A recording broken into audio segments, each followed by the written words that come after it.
sommaire de ce journal, inauguration du point Escale Info à Cabreton, concert de Guitarland à Labenne, répétition de danse avec des collégiens soustonnés, et nous vous donnerons pour finir ce journal l'agenda de vos communes.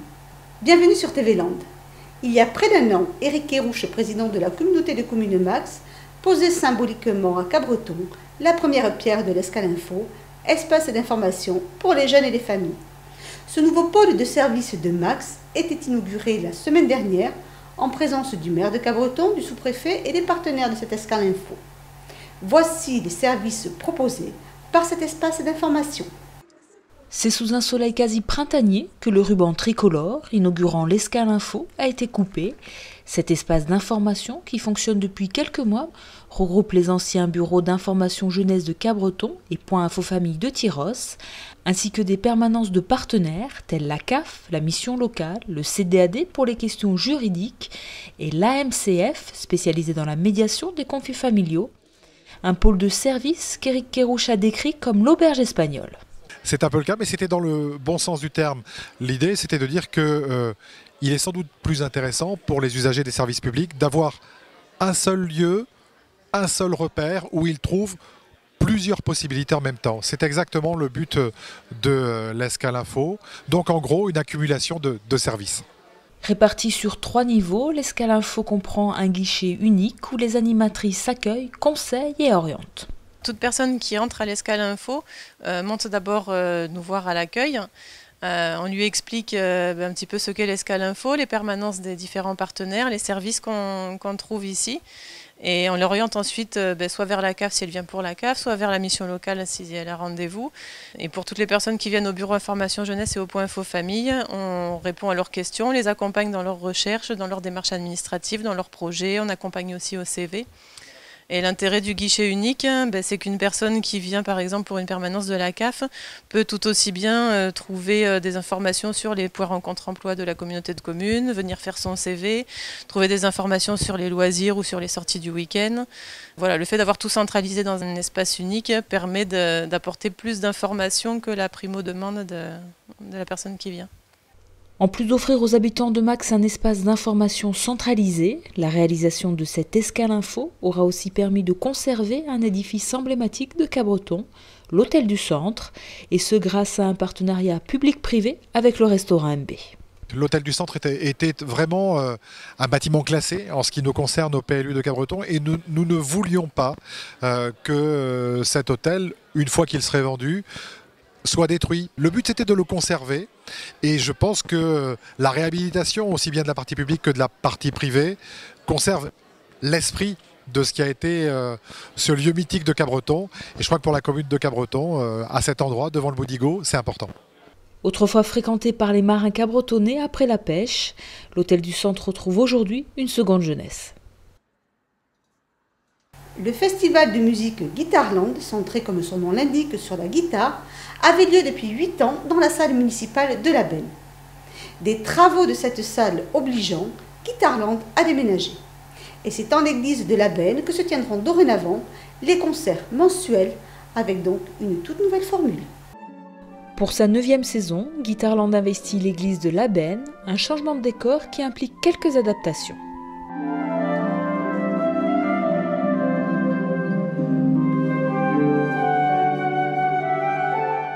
Il fallait que nous nous recentrions dans un lieu sur la ville de Labenne qui depuis l'origine de ce festival nous aide, nous accompagne et pour cela il ne me restait que l'église. Dans une église il y a une atmosphère qui est un peu différente que dans une salle de spectacle. Donc moi je me suis permis de changer cette programmation afin que la musique qui soit diffusée soit une musique parfaitement en accord avec le lieu.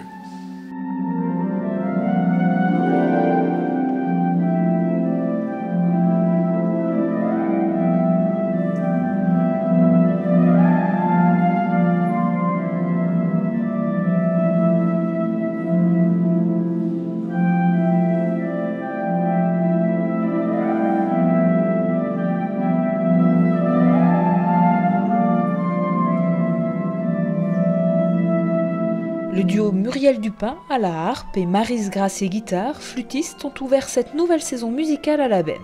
Alors ce soir, nous allons interpréter tout un panel de compositeurs allant de l'époque classique à l'époque romantique, allant même plus proche de nous, un compositeur français qui s'appelle Jean-Michel Damas. Nous allons aussi interpréter des petites bossa nova ainsi qu'une pièce de Piazzolla.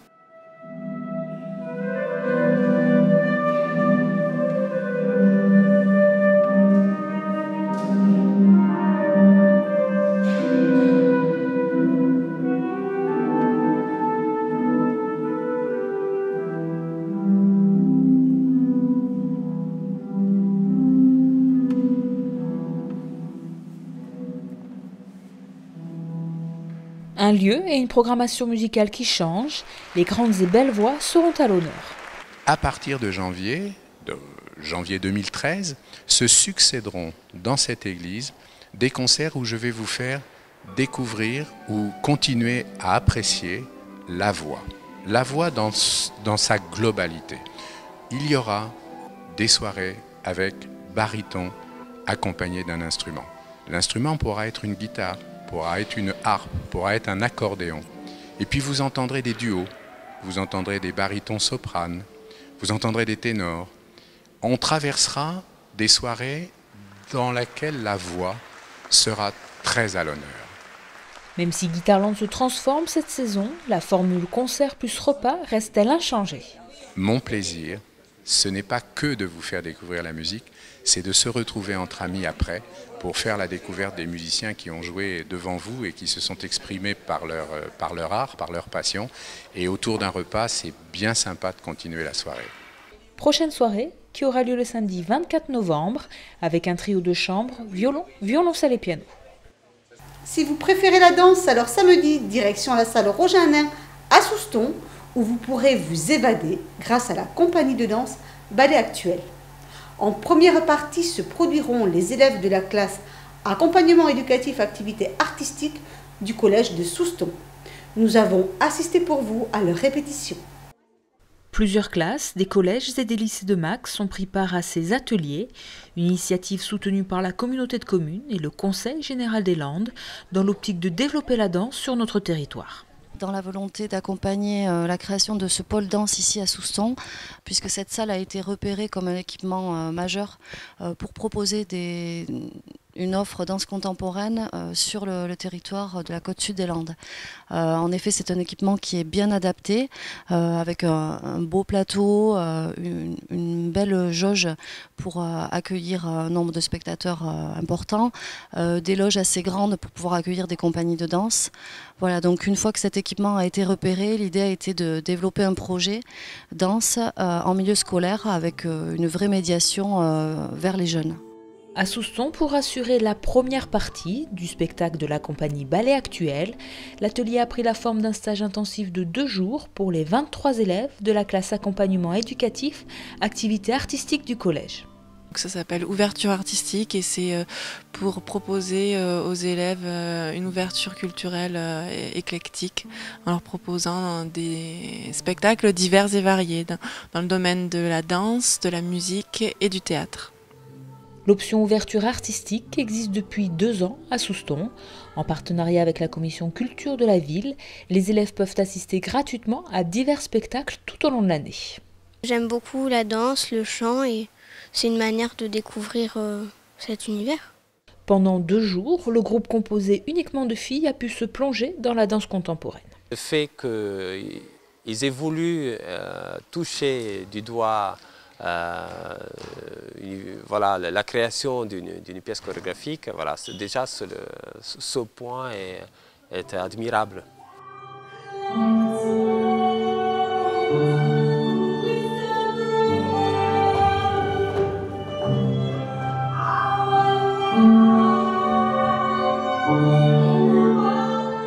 Quand on a commencé la chorégraphie, j'ai pas accroché tout de suite et au fur et à mesure, on s'est rendu compte que ça démarrait lentement pour avoir une fin plus tonique. Donc ça m'a plu à la fin. C'est pas du tout ce qu'on aurait imaginé parce que c'est quand même très émotionnel, c'est différent d'autres danses qu'on aurait pu apprendre. En seulement 12 heures de répétition, les filles ont relevé le défi d'apprendre la chorégraphie pour le grand soir. Alors la problématique, c'est quand on ne connaît pas les gens, c'est toujours très difficile de pouvoir adapter au mieux à leur technique et à leur capacité à la pièce chorégraphique. Donc au départ, je l'ai bien préparé musicalement au niveau des pas pour que ça soit relativement simple, mais qu'il puisse donner quand même un ensemble qui soit percutant au niveau du public. Et après, je me suis laissé libre de terminer la deuxième partie un peu en rapport aux aptitudes des différentes élèves qui participaient à l'atelier. Ces jeunes danseuses se produiront donc vendredi soir sur la scène de la salle Roger Hanin en ouverture du spectacle Dérive, entre appréhension et excitation. L'espace Félix Arnaudin de Saint-Paul-et-Dax vous propose jeudi 22 novembre une pièce de théâtre sur l'histoire des communautés noires intitulée La troisième racine. La photographe Valérie Geoffrin s'est fixé une ambition, saisir l'éphémère, figer tags et graffiti. La médiathèque de Cabreton expose ses clichés jusqu'au 24 décembre. Dans le cadre du mois du documentaire, vendredi 23 novembre, le cinéma Le Rio de Cabreton vous propose un documentaire sur l'histoire du carnet anthropométrique en présence du réalisateur Raphaël Pilosio. Samedi 24, Terre de Jeux s'installe dans diverses salles municipales à la Benne. Toujours samedi 24, mais à Dax cette fois, rendez-vous pour la journée de la solidarité. Une programmation variée afin d'inciter chacun à l'information, à l'échange ou à l'engagement sur les thèmes comme la défense des droits humains ou le mieux vivre ensemble. Messanges est en fête ce week-end et vous attend pour partager de vendredi à dimanche de nombreuses activités sportives ou ludiques pour tout âge, mais toujours dans un esprit de convivialité. Et si vous souhaitez en savoir plus sur le monde fascinant des orchidées, ne ratez pas la conférence de Mère et Marraine à la salle Roger Hanin de Souston, samedi 24 novembre à 17h30. Je vous souhaite à tous et à toutes de passer une bonne semaine et vous donne rendez-vous vendredi prochain.